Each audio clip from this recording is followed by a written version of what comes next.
Breaking news అమెరికాపై Gulf దేశాలన్నీ కూడా మండిపడుతున్నాయి. ఒక పక్క ఇరాన్ భారీ మిస్సైళ్లతో కూడా పలు రకాలుగా దాడులు చేస్తున్నా కూడా అమెరికా స్పందించకపోవడం గల్ఫ్ దేశాల ప్రజలను రక్షించుకోవడంలో విఫలమైందంటూ కూడా అమెరికాపై కూడా తీవ్ర స్థాయిలో దుమ్మెత్తిపోస్తున్నాయి గల్ఫ్ దేశాలు. సో ముందు నుంచి కూడా అమెరికాకు గల్ఫ్ దేశాలన్నీ కూడా మద్దతుగా వస్తూనే ఉన్నాయి. సో ఈ నేపథ్యంలో కేవలం ఇజ్రాయెల్ ని రక్షించుకుంటుంది మాత్రమే కానీ గల్ఫ్ దేశాలను అయితే గాలికి వదిలేస్తుందంటూ కూడా బహిరంగంగానే అమెరికాపై విమర్శలు చేస్తూ వస్తున్నాయి గల్ఫ్ దేశాలు. మరి ఇప్పుడు వీళ్ళు కనుక గల్ఫ్ దేశాల నుంచి మరింత ప్రెజర్ ఉంటుందనే అనుమానాలు అయితే రేకెత్తుతున్నాయి. సో ఎందుకంటే ఇప్పటికే ఏదైతే అమెరికా తీరుతో కూడా గల్ఫ్ దేశాలు అయితే ఆగ్రహం వ్యక్తం చేస్తున్నాయి.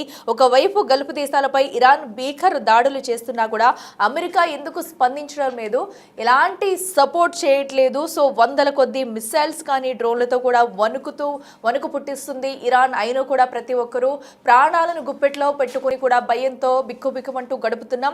సో అయినా కూడా అమెరికా నుంచి ఎలాంటి రెస్పాన్స్ లేదు. కేవలం ఇజ్రాయిల్ మాత్రమే అమెరికా కాపాడుకుంటూ వస్తుంది. సో గల్ఫ్ దేశాలను అయితే గాలి కుదిలేసిందంటూ కూడా ఇప్పటికే ఆరోపణలు చేస్తున్నారు. అలాగే మరో పక్కన ఆయిల్ రిఫైనరీ కేంద్రాలపై కూడా అటాక్స్ చేస్తూ వస్తుంది. ఇరాన్ దాడులతో గల్ఫ్ దేశాలకు తీవ్ర నష్టం జరుగుతుంది.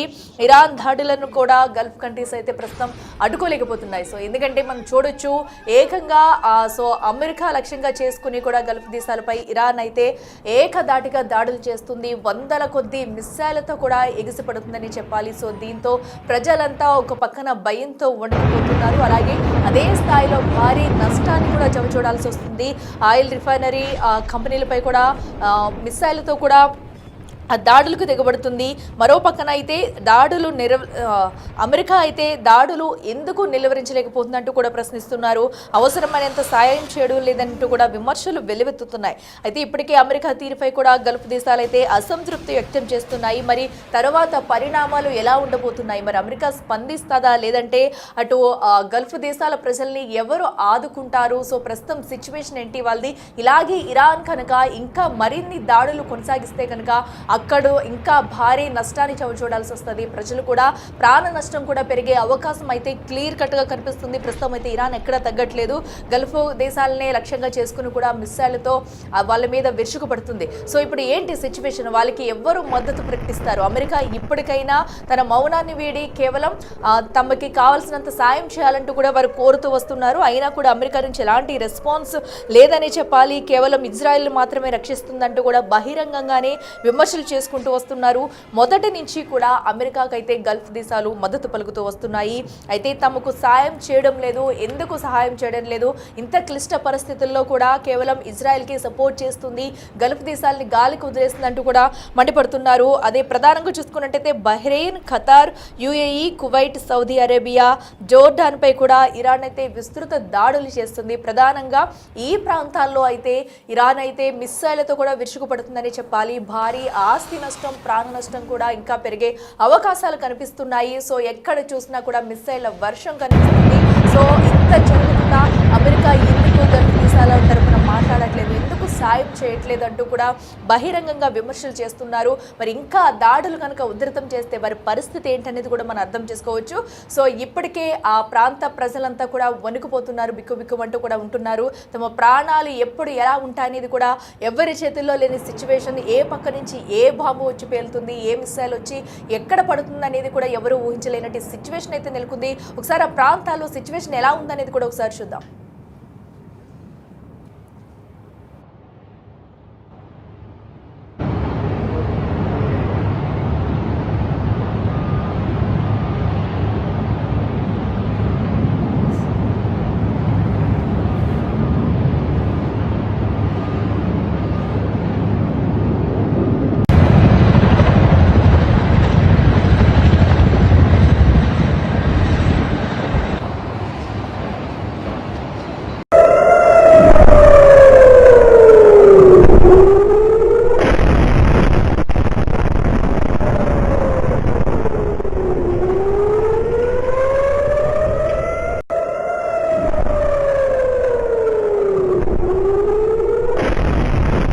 עזה ישן שם בנמל תל אביב.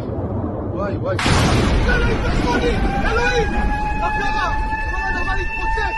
תסגרי את החלון, אני לא מאמין!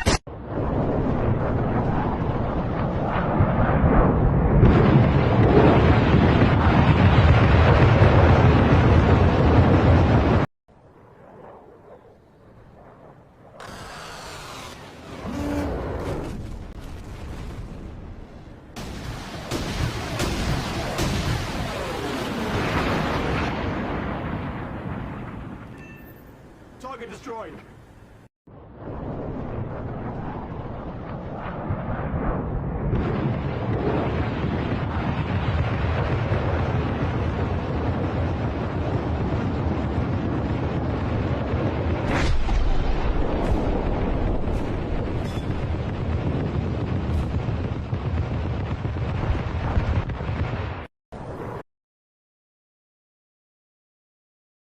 ఎస్ చూస్తున్నాం కదా ప్రస్తుతం అయితే అటు గల్ఫ్ దేశాలైతే పరిస్థితి ఇంకా క్రూరంగా మారుతుందనే చెప్పుకోవాలి. సిచ్యువేషన్ ఏ టైంలో ఎలా ఉంటుందో అర్థం కాని పరిస్థితి. ఒక పక్కనైతే ఇరాన్ మిస్సైళ్లతో విరుచుకుపడుతూ వస్తుంది. సో దీంతో పాటు అమెరికా అసలు గల్ఫ్ దేశాలకు మద్దతు ప్రకటిస్తుందా లేదా అవన్నీ రక్షిస్తుందా లేనందుకు కూడా పెద్ద క్వశ్చన్ మార్క్ ఉందనే చెప్పాలి. ఇక మరింత సమాచారం అందించేందుకు మా అసిస్టెంట్ ఎడిటర్ రామ్ దాస్ ఉన్నారు.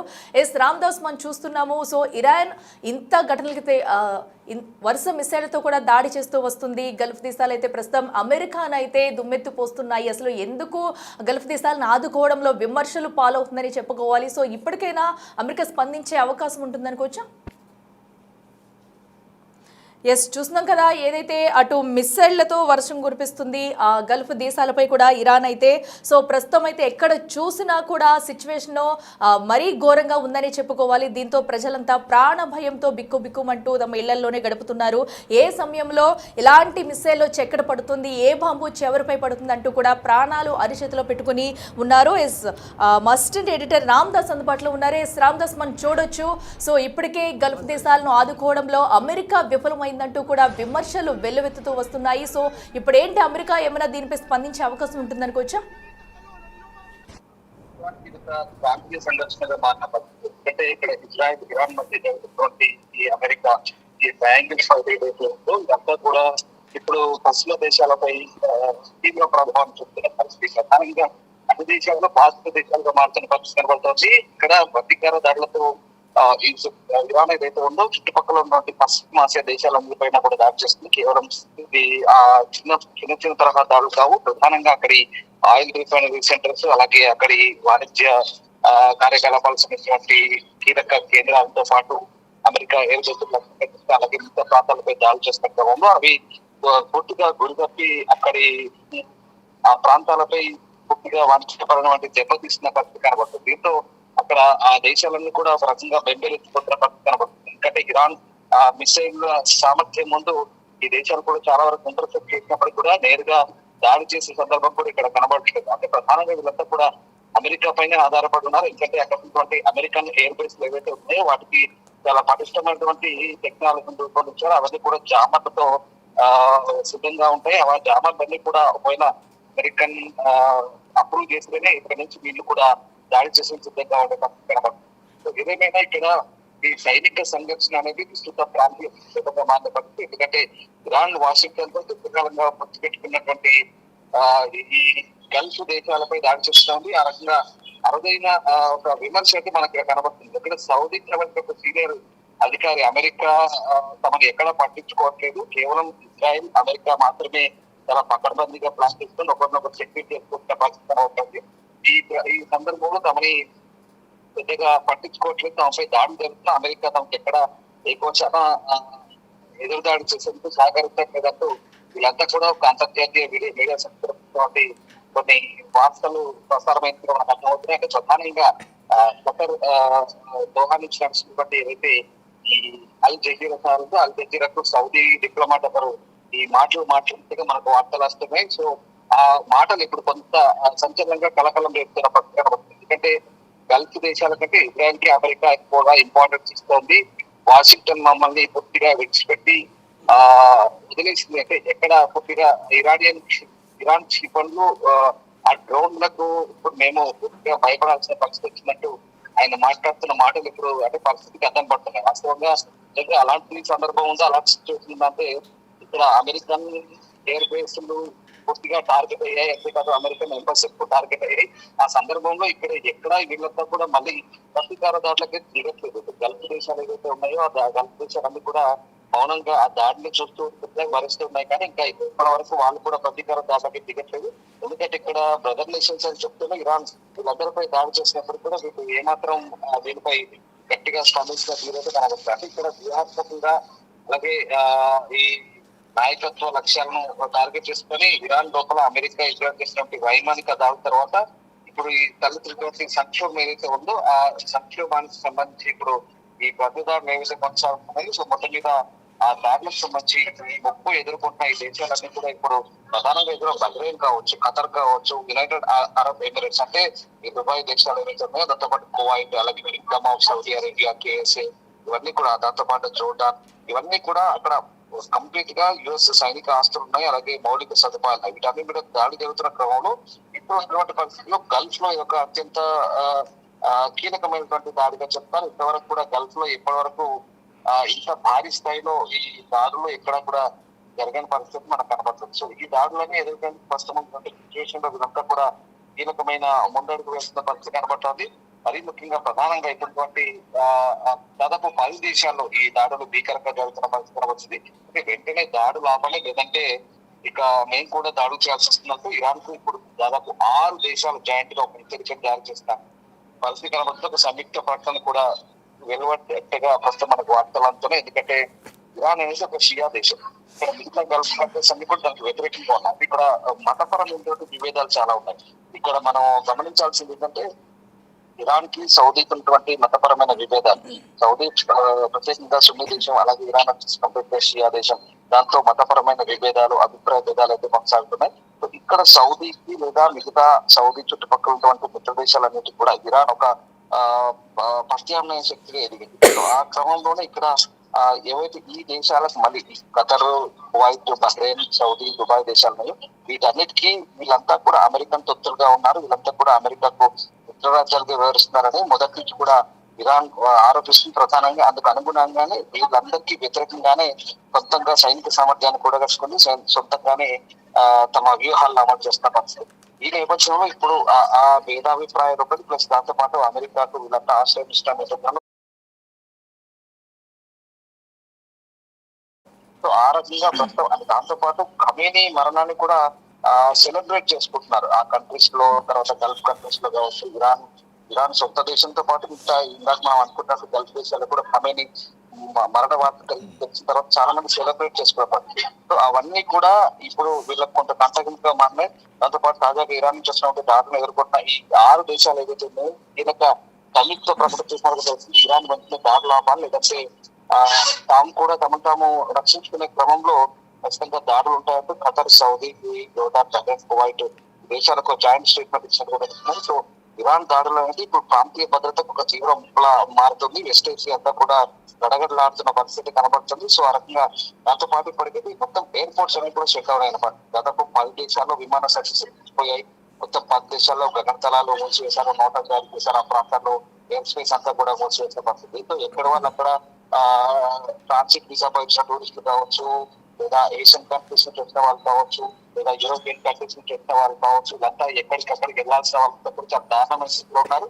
అయితే ఇక్కడ అబుదాబి గవర్నమెంట్ అయితే ఒక బంపర్ ఆఫర్ అయితే ఇచ్చిందని చెప్పారు. అబుదాబిలో లేదా దుబాయ్, కింగ్డమ్ లో ఎవరైతే టూరిస్టులు వచ్చారో దుబాయ్ కి వీళ్ళందరికీ కూడా ఇప్పుడున్నటువంటి హోటల్లో బిల్ పేమెంట్ చేయాల్సిన అవసరం లేదు. వాళ్ళంతా కూడా యుద్ధం ముగిసే వరకు వాళ్ళ ఫ్లైట్లు మళ్ళీ రీషెడ్యూల్ అయ్యే వరకు కూడా ఫ్రీగా ఉండొచ్చు, అన్ని తామే భరుస్తామంటూ అబుదాబి సంబంధించినటువంటి టూరిజం డిపార్ట్మెంట్ అనౌన్స్ చేసినట్టు కూడా. అదొక చిన్న వెసులుబాటు మాత్రం మనం ఇక్కడ పరిగణించాలి. ఎందుకంటే వాళ్ళు బిల్లు కట్టకపోయినా లేదా హోటల్లో 10 రోజుల పాటు గడిపినా బిక్కుబిక్కుమంటూ గడపాల్సిన పరిస్థితి కనబడుతుంది. ప్రధానంగా వెస్టర్న్ కంట్రీస్ సంబంధించినటువంటి సిటిజన్స్ ఎవరైతే ఉన్నారో వాళ్ళంతా కూడా ఇప్పుడు భయపడుతున్న పరిస్థితి కనబడుతుంది.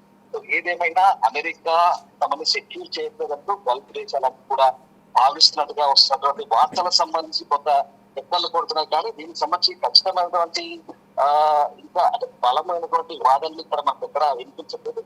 బట్ ఇక్కడ చాలా క్లియర్ గా మనకు అర్థమవుతుంది ఏంటంటే గల్ఫ్ దేశాలన్నీ కూడా అమెరికా తమకు నమ్మక ద్రోహం చేశాయనే ఒక అపోహలు కూడా ఉండే అవకాశం కనబడుతుంది. ఎందుకంటే ఇక్కడ ప్రధానంగా గల్ఫ్ దేశాలన్నింటిలో కూడా ఒకసారి ఇంటి తీస్తే కనుక అన్ని ఇందాక మనం చెప్పిన దేశాల్లో ఎందుకు ఇంత ఆందోళన ఉందంటే అక్కడ ఒకప్పుడు అమెరికా రక్షణ కవచం ఉందని ధీమాగా ఉన్న ఆ దేశాలు ఇప్పుడు ఆ భరోసా సన్నగిలుతున్న పరిస్థితి కనబడుతుంది. ఎందుకంటే ఇక్కడ ప్రధానంగా ఆయా దేశాలకు సంబంధించినటువంటి భూభాగంలో అమెరికా మిలిటరీ స్థావరాలు ఉన్నాయి. ఆ స్థావరాల్లో పెద్ద పెద్ద జామర్లు ఏర్పాటు చేస్తారు. దీనివల్ల అమెరికా అనుమతి లేకుండా ఆయుధాలు వాడడం, అరబ్ దేశాలకు కొంత సాధ్యం కాని ఇంకా యుద్ధ విమానాలను కంట్రోల్ చేయడం మొత్తం కూడా అమెరికా చేతులంతో ఇరాన్ వంటి దేశాల నుంచి కొంచెం ముప్పుడు తిరిగి దాడి చేసే సామర్థ్యాన్ని ఇప్పటి వరకు దేశాలన్నీ కూడా కోల్పోయాయి. ఇక్కడ ఇరాన్ ఇప్పటికీ ఎక్కడికెళ్ళి దాడి పెడితే అరబ్ దేశాలకి తమ రక్షణ కోసం ఇంకా కొంత సందిగ్ధంలో పడ్డ పరిస్థితి. అంటే భవిష్యత్తులో ఇటు ఈ పెట్రోలియం అవసరం కూడా తగ్గుతాయన్న ఆందోళన కూడా అరబ్ దేశాన్ని వ్యక్తమవుతుంది. దాంతో పాటు ప్రపంచ దేశాలన్నీ కూడా ఇటు ఎలక్ట్రిక్ గ్రీన్ ఎనర్జీ వైపు నేపథ్యంలో మరి అమెరికా, భారత్, చైనా, రష్యా వంటి పెద్ద దేశాలు కూడా ఈ వాడకాన్ని తగ్గిస్తే కనుక ఇక ఆ రకమైనటువంటి కూడా వాణిజ్యపరమైన కూడా ఆలోచిస్తే మొత్తం మీద అమెరికాను నమ్ముకొని ఉంటే తమకు ఎంతవరకు లాభం జరుగుతుంది అనేది కూడా ఒక పరిస్థితిలో అమెరికా తమ సెక్యూరిటీ చేస్తుందా లేదా అని కూడా నాకు డౌట్ అనేది ఒక వాదన. ఇది ఎంతవరకు నిజమంటే మనం చెప్పలేదు. బట్ ఇంత కూడా దౌత్యపరమైన అంశాల వారికి చూసి ఎక్కడ ఓపెన్ స్టేట్మెంట్ ఎవరు చేయలేదు. ఇవన్నీ వ్యక్తిగత అభిప్రాయాలుగా మనం పరిగణించవచ్చు. అంటే ఇక్కడ ఇంకో వాదన కూడా ఉంది. ఈ మొత్తం ఎపిసోడ్ లో ఇప్పుడు ఈ అరబ్ దేశాలకు కూడా భారత్ వైపు చూస్తాయి. మోదీ లాంటి గట్టి లీడర్, మోదీ లాంటి దమ్మున్న గచ్చున్న లీడరే ఇప్పుడు అటు అమెరికాతో కానీ డీల్ చేస్తున్నాడు, రష్యాతో డీల్ చేస్తున్నాడు, ఇజ్రాయెల్ తో డీల్ చేస్తున్నాడు. అలాగే ఇరాన్ తో కూడా మాట్లాడే అవసరం అయితే దౌత్యపరమైన మార్గాల్లో ఈ మొత్తం వ్యవహారాలకు ఎపిసోడ్లకు చెక్ పెట్టే అవకాశం ఏకైక నాయకుడు మోదీ గానీ గల్ఫ్ దేశాలన్నీ పరిగణిస్తున్నట్టుగా ప్రస్తుతం అటువంటి పరిస్థితులు బట్టి మనకు అర్థమవుతుంది. ఎందుకంటే 2015లో ఒకసారి ఒక ఇట్లాంటి ఇబ్బందికర పరిస్థితి వచ్చినప్పుడు అప్పుడు ఆయన ఇటు దుబాయ్ తో పాటు అటు మిగతా ఇరాన్ లాంటి దేశాలకు కూడా కొన్ని క్లిష్ట సమయాల్లో ఒప్పించి ఆయన కొంత ఆ దేశాలకు రక్షణిచ్చే నాయకుడు కొంత ఇజ్రాయెల్ కు యుఏకి మధ్య జరిగినటువంటి ఆ శత్రుత్వాన్ని తగ్గించి వారి మధ్య మోదీ కొంత సయోధ్య కుదిర్చాడు. సో ఆ రకమైనటువంటి సయోధ్య ఇప్పటికీ మళ్ళీ మోదీ చేయగలుగుతారని కూడా గల్ఫ్ దేశాలు చూస్తున్నటువంటి ఒక భరోసా. అంటే వాళ్ళకు అంటే ఇవన్నీ కూడా ప్రైవేట్ సంభాషణలో కొంతమంది దౌత్యపరమైనటువంటి సంభాషణలు జరుగుతుంది. దీనికి ఎక్కడ నిర్ధారణ లేదు. మన ఖచ్చితంగా ఇది ఈ డిప్లొమాటిక్ టాక్స్ అనేది నిజంగా కాన్ఫిడెన్షియల్ గా జరుగుతుంది టాక్స్ మాత్రమే. ఇది అఫీషియల్ గా ఎక్కడ ఎవరు ధృవీకరించిన వాదనలు మనకు. సో ఈ ప్రైవేట్ వాదనలన్నీ కూడా ఇప్పుడున్నటువంటి యుద్ధ వాతావరణంలో రకరకాలుగా ముఖాత్మకాలుగా రకరకాల మాటలు, రకరకాల పుకార్లు, రకరకాల వాదనలు తెరపైకి వస్తాయి. ఏదేమైనా గల్ఫ్ దేశాలు అయితే ప్రస్తుతం ఇంకొక కీలక నిర్ణయం ప్రస్తుతం చమురు కేంద్రాలన్నీ కూడా షట్ డౌన్ చేశాయి. ఎందుకంటే గల్ఫ్ దేశాలపై ఇరాన్ చేసినటువంటి భీకర దాడులతో, మిసైల్స్ తో, డ్రోన్ దాడులతో ఆ దేశాలన్నీ కూడా ఇప్పుడు ఆ దేశాలన్నీ కూడా విలువెల్లాడుతున్న పరిస్థితి కనబడుతుంది. ప్రధానంగా ఈ ఎల్ఎన్జీ అంతా లిక్విఫైడ్ న్యాచురల్ గ్యాస్ ఏదైతే ఖతర్ ఉత్పత్తి చేస్తుందో అదంతా కూడా పూర్తిగా నిలిపేస్తుంది. దాంతో పాటు చమురుకు సంబంధించిన అనుబంధ ఉత్పత్తులు ఏవైతే ఉన్నాయో అవన్నింటినీ కూడా ప్రస్తుతం నిలిపివేసింది. దాంతో పాటు ఇక్కడ హర్మూజ్ స్ట్రైట్ ఏదైతే ఉందో హర్మూజ్ జలసంద్ర ఇప్పటికీ ఒక అటాక్ జరిగింది. దాదాపుగా అందులో ఏదైతే పలావ్ దేశ జెండా ఉన్నటువంటి ఒక నౌకను ప్రస్తుతం ఇరాన్ అటాక్ చేస్తే ఆ నౌకలో ఒక భారతీయులు కూడా చనిపోయినట్టుగా చెప్తున్నారు. అది కసాబా పోర్టు దగ్గరలో ఏదైతే మస్కట్ గవర్నమెంట్ చెప్తున్నారు. సో అందులో ఒక మిగతా 20 మందిలో 15 మంది భారతీయులు ఉన్నారు, 5 ఇరాన్ ఉన్నారు.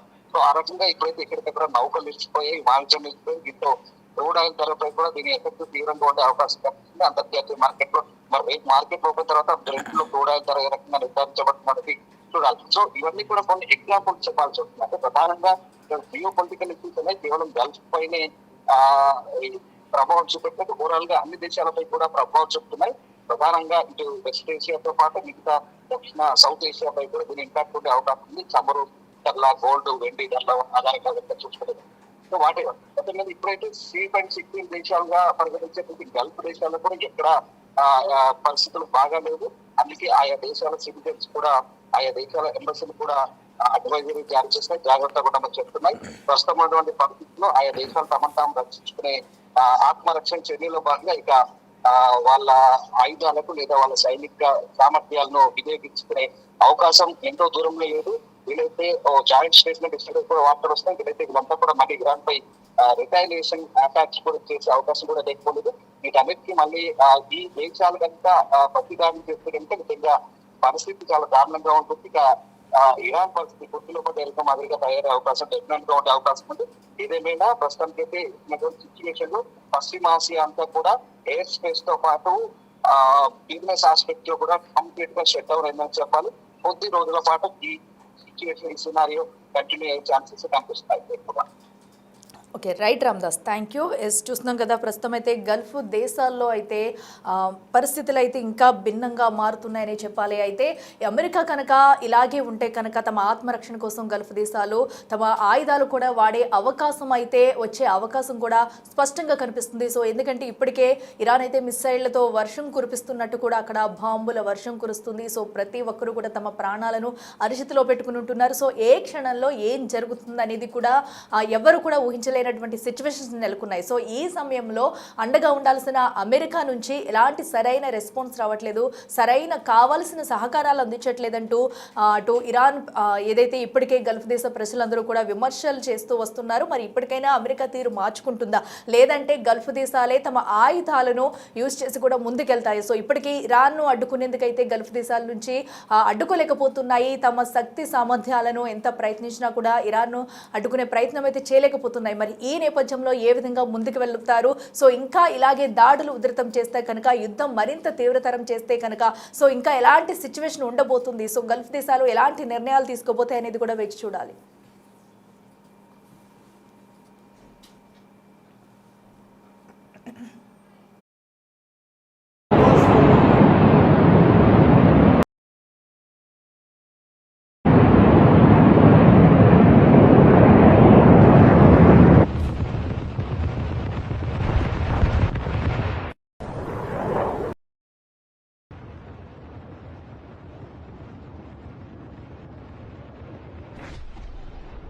מה זה, ישן שם בנמל תל אביב?